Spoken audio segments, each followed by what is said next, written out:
The Lord be with you. and with your spirit. A reading from the Holy Gospel according to Saint Matthew. Glory to you, O Lord. At that time, Peter came up and said to Jesus, Lord, how often will my brother sin against me and I forgive him? As many as 7 times? Jesus said to him, I do not say to you 7 times, but 70 times 7. Therefore, the kingdom of heaven may be compared to a king who wished to settle accounts with his servants. When he began to settle, one was brought to him who owed him 10,000 talents. And since he could not pay, his master ordered him to be sold with his wife and children and all that he had, and payment to be made. So the servant fell on his knees, imploring him, have patience with me, and I will pay you everything. And out of pity for him, the master of that servant released him and forgave him the debt. But when that same servant went out, he found one of his fellow servants who owed him 100 denarii, and seized him. He began to choke him, saying, Pay what you owe. So his fellow servant fell down and pleaded with him, Have patience with me, and I will pay you. He refused and went and put him in prison until he should pay the debt. When his fellow servants saw what had taken place, they were greatly distressed. They went and reported to their master all that had taken place. Then his master summoned him and said to him, You wicked servant, I forgave you all that debt because you pleaded with me. And should not you have had mercy on your fellow servant as I had mercy on you? And in anger, his master delivered him to the jailers until he should pay all his debt.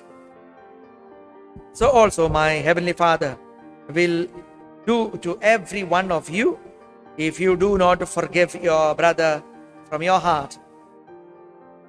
Now when Jesus had finished these saying, he went away from Galilee and entered the region of Judea beyond the Jordan.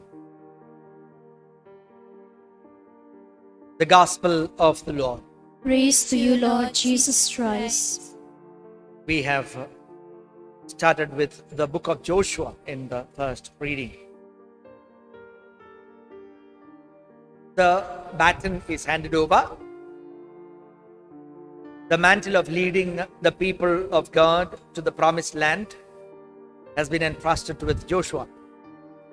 And Joshua begins his work as per the Lord's instruction. The Lord said to Joshua, Today I will bring to exalt you in the sight of all Israel. And how is God going to exalt? And that is what we see. Today I will exalt you. God is asking Joshua to command the priests who bear the Ark of the Covenant. Now they are taking the Ark of the Covenant right in front in preparation for entering into the promised land. Tell the priest to carry the Ark of the Covenant right in front.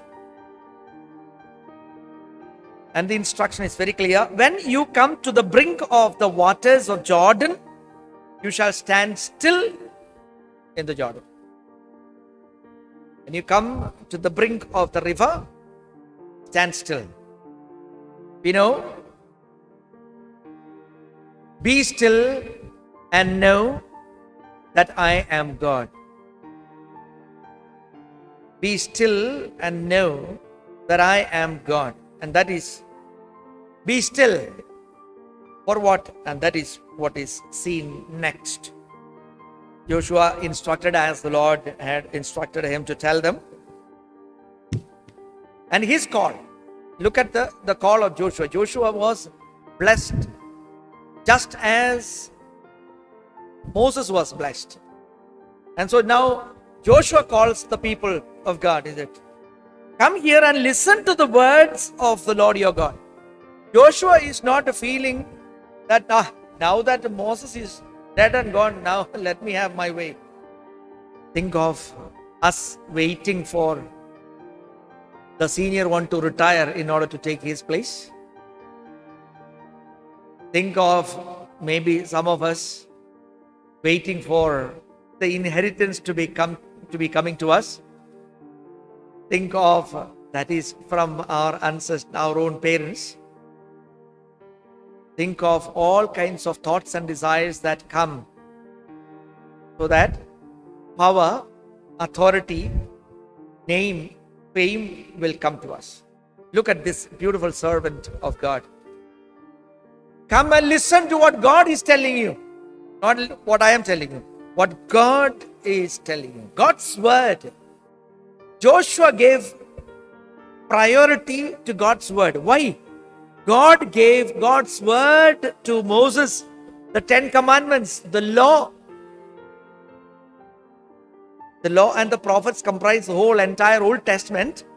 And so the law at that time in their journey, the best guidance that was given is the 10 commandments given to Moses. Now this disciple of Moses is not turning anywhere else but come and listen to God's voice, God's word. And he is telling them, here is how you shall know that the living God is among you. He is instructing them how to feel the presence of God. And that he will without fail drive you out from before the Canaanites. The first group of enemies in their entry into the promised land, the Canaanites, they are the finally to be defeated before they enter into, set their foot in the promised land, land of Canaan. The Canaanites who are occupying that land must be destroyed. You see how God is going to give to you. Behold, the ark of the covenant of the Lord of all the earth is passing over before you into the Jordan. As per the instruction of God, Joshua is doing. And look at this, when the soles of the feet of the priests bearing the ark of the Lord of all the earth shall rest on waters of Jordan shall be cut off from flowing, and the waters coming down from above shall stand in one heap. Now, look at this Moses, who had done this very same thing over the waters of the sea before the Israelites crossed the Red Sea. As per the instruction of Moses, stretches out the rod and the waters paved way, a dry ground in the sea. Now it is a turn of Joshua. Look at what Joshua is saying. Now meanwhile, the real presence of Jesus, presence of God is in the Ark of the Covenant. And so the priests are the ones. Joshua could say that I will stretch out my hand and it will part ways. That is not what Joshua did. Now, in the whole journey after crossing the Red Sea, in the desert, God gave that manna, which is in the Ark of the Covenant. God gave them commandments, which is the tablets kept in the Ark of the Covenant. God gave authority through the staff of Aaron. That staff is in the Ark of the Covenant. These are three things that are kept in the Ark of the Covenant, which the priests are carrying. Now, beautiful symbol of the Holy Eucharist, the manna, the 10 commandments of God, the Word of God, and the authority of the priest, the eternal priesthood of Jesus Christ. And so Joshua is not unlike, he should have, as per his understanding, he should have stretched out the staff and the waters would have parted, because that was the experience of Joshua. He saw his predecessor Moses doing that, and that should have been the way. But instruction of God came, and he knew the presence of the living God in this Ark of the Covenant, and he said, the souls of the priests who are carrying the Ark of the Covenant touches the waters will part. He is already instructing the people. The faith of this great man, he has not seen it. He has not seen it, but he believed in God's word. And he says, from the moment the priests do this, it will. The authority of the priesthood, is made visible right from there. When God speaks about, in the book of Genesis itself, the priesthood established after the high priest of Melchizedek. From there. And now that authority is being reinstated here when Joshua does this. And it does happen exactly as Joshua instructed them. They reached near Jordan. When the priests bearing the Ark of the Covenant before the people, and all, as soon as those bearing the Ark had come as far as Jordan, and the feet of the priests bearing the Ark were dipped into the brink of the water. The water is coming down from above, stood still, rose up like a heap, fulfilling God's word, honoring and adoring the presence of God, trusting in God's real presence with the authority of the priesthood. That water is parted. The free entry into the promised land. My dear brothers and sisters, if the people, the priests, had not, who carried the Ark of the Covenant, hesitated to put their feet onto the waters of Jordan, that waters would not have parted. We have challenges in front of us.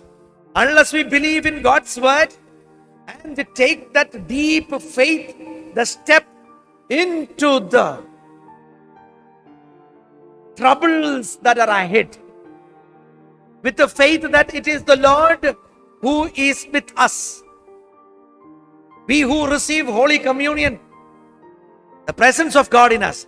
We who read and meditate the Word of God, the presence of God within us. We who are anointed by the merits of the baptism, as 1 Peter chapter 2 verse 9. You are a chosen race, a royal priesthood, a kingly priesthood that has been bestowed upon each baptized.